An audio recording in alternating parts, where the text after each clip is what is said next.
Round 2, here we go.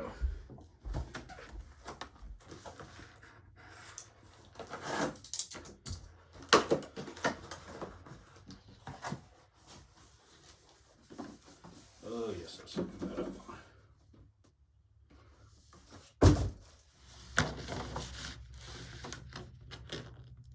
You're here to hold the books, not here with me. Righty-ho. Is this as big as the last one? I don't know. Hope so, because that's what we wanted.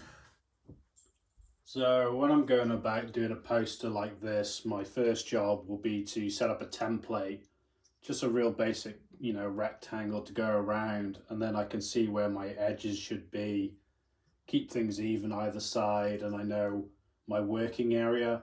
I will break the frame in a few places like here and just let it sort of flow out, but ideally you want to keep everything into that area. You don't want to go too wild and off the rails. And so I like to start up in the top left corner and work my way down and around. And then once I got to about here, then I sort of jumped back and forth a bit more, connecting things up. But that's the way I like to work. Other people might work the other way. I'm left-handed, so I don't know if that's a factor. But just sort of in your startup, you want a template to sort of see your scaling and where everything's going to be. And then I start working on a mock-up with bringing in different elements, like I was bringing in the Space Gitz bottle cap, some of the characters that they did, and you know, stuff like the 1490 Doom Castle, Bassinet helm, Bassinet? No, Houndskull? Houndskull, fucking hell, someone, yeah, oh God, I'm swearing already. I said to the missus, I'll try not to swear so much in the next one, and I've already carked it, so. After being viciously beaten for my indiscretion, I'm back. And so let's have a look at it closer. So Space Gitz, of course, the Judge Dredd head. This was really cool miniature that they had for it. Wanted the bottle of booze, something dripping out. The mechanical arm, I can't remember if that was just me riffing on an old Flash Gitz bit, something like that. But yeah, I like that. And I did this piece here, which I don't think many people picked up on. This was kind of me doing a hint to the Hive Scum guys. I wanted to have something mentioning them in this because of, I know INCHFEST has been inspired by the amazing work they've been doing over in America and, like, you know, trying to get stuff like that happening in Europe. And so, yeah, that's kind of like my little nod to the Hive Scum chaps. So hopefully people enjoy that. Connecting everything with little flesh and tiny little faces. Really sort of leaning into my more death metal-y sort of stuff, the brutality, not so much the whimsy. And here, I wanted to have a lot of like little joining elements, so like cables, pipes. Usually guts is my thing with the Crohn's disease. But everything's a bit fleshy, a bit gross. The Flames of Orion little logo came out really cool. We decided on this copy of it, I'll show you the first draft after, not to sort of have so many of the game names on it. We kind of wanted to make it a bit of a treasure hunt, so you could try and figure out what games are going to be there through the frame before the full thing was announced. And so Flames was one that I kept because it looked so cool. Just sort of like a number plate or, you know, like a sign screwed into there. And then we come into one of my favorite little bits, this head exploding, the tongue coming out the barrel of the bolt gun. Someone's clicked fire, the hose going through, little faces on there. I think this was like Cypher's bolt gun or something like that. I found one of them on Pinterest just to sort of reference. And oh, I forgot I even did that lock and load on the magazine. That's pretty cool. Then Necroplanet Grob. I absolutely love these miniatures by Garden of Hecate. Hecate, however you say it. Love them. Love the stuff that they put out. He was fantastic and got this little nurgling-y dude having a look inside the pipe. What's in there, I wonder? Who knows? Then we get into the Trench Crusade corner, and when I was talking with Garrett about what ones to include, like what things would signify these games the most, you know, the bomb and this heretic wolf thing. I'm not too familiar with Trench Crusade actual units, but it looked cool. It filled a cool corner.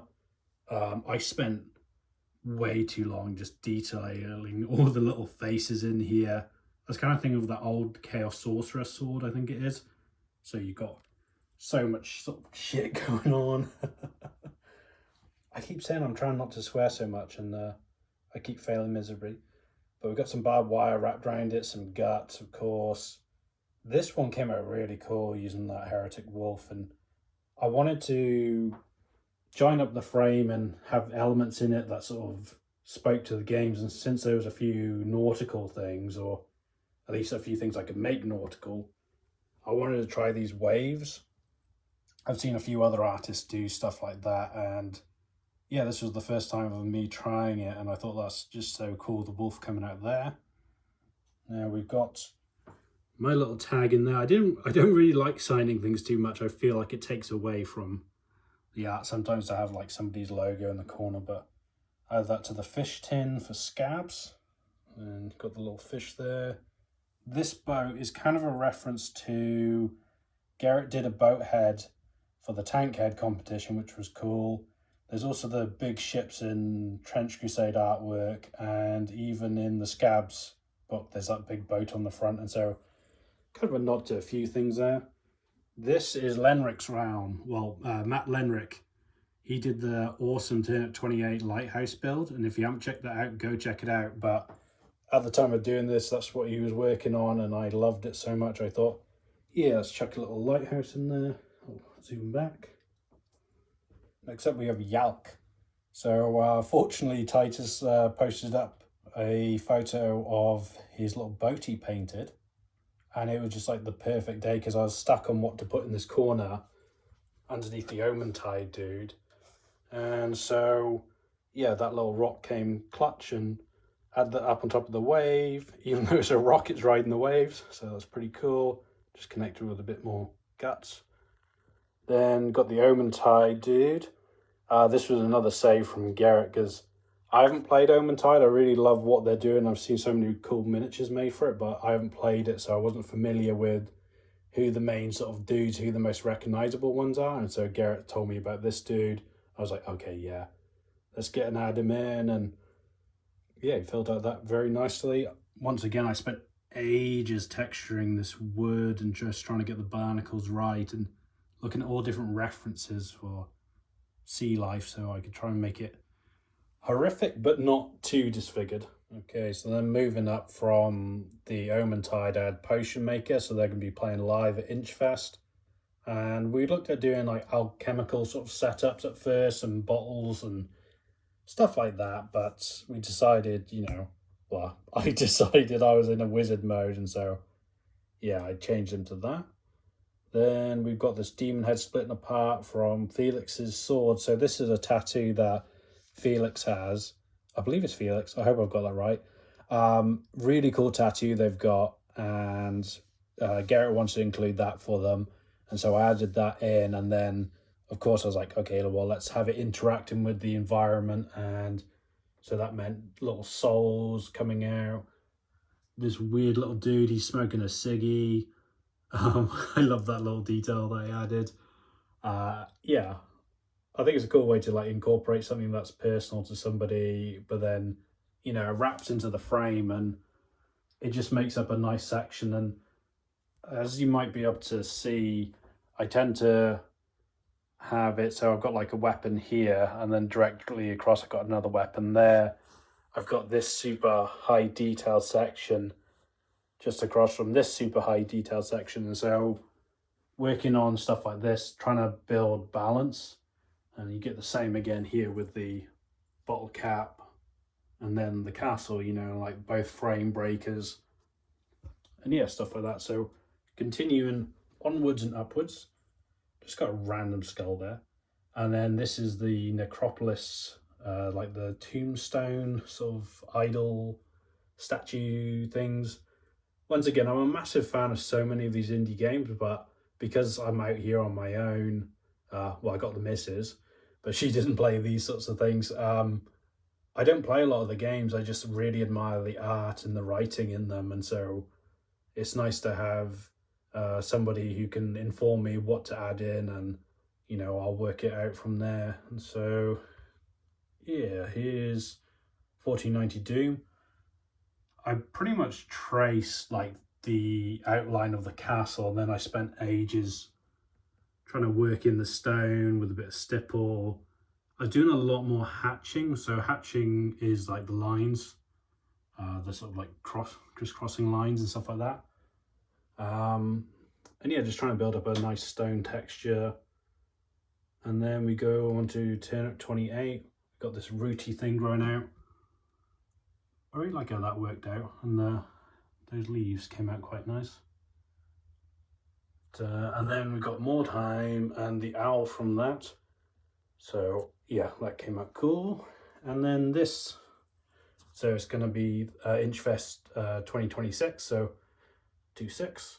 And I believe this is the logo for the space where the event is being held this year. And so it's kind of like a little R, but I of course made it into guts. So yeah, that's a pretty detailed look at a lot of the things. I think I've uncovered many of the mysteries in there. There's a tiny little actually detail here I forgot to mention. At the top there's sort of a little bar above the dice, and that's a reference to one of my other posters. Bring you in close here. So I didn't know what to do above the dice there, and so there's like kind of like the guts twisting around that. Well, that was a reference to this dude, my Red Before Black poster. So yeah, fun little thing there. Let's take a look at the first draft so you can see how much this changed. So here we've got like the first draft.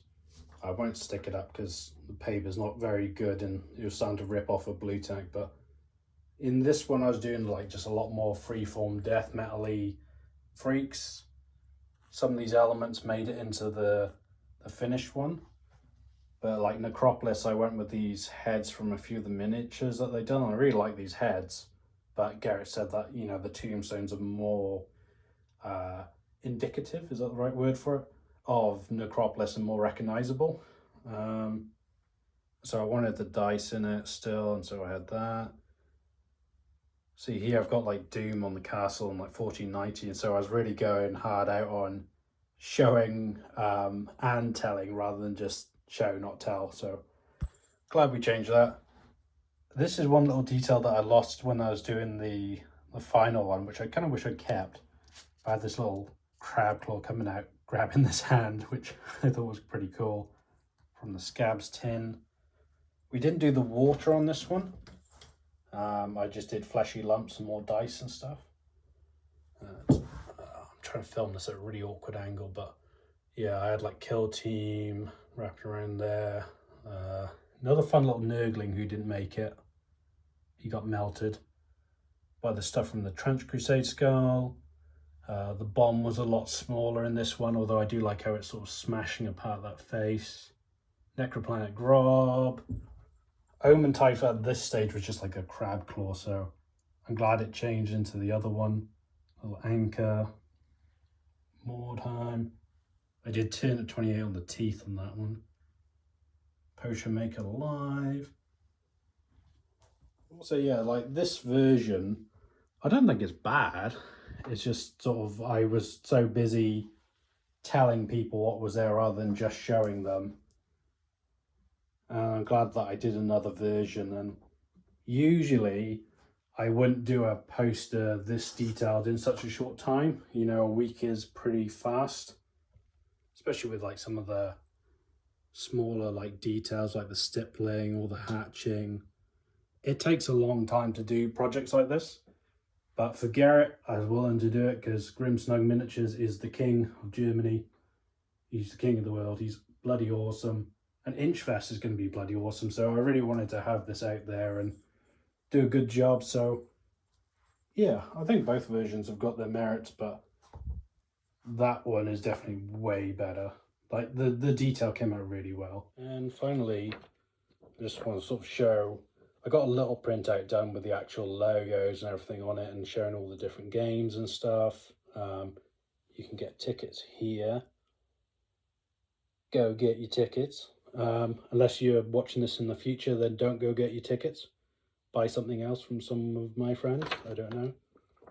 But yeah, this print isn't particularly good, but yeah, I think it's come out really cool. I love the INCHFEST logo. This is going to be an amazing event. I'm gutted I can't be there because, well, I'm in New Zealand and it's happening in Germany.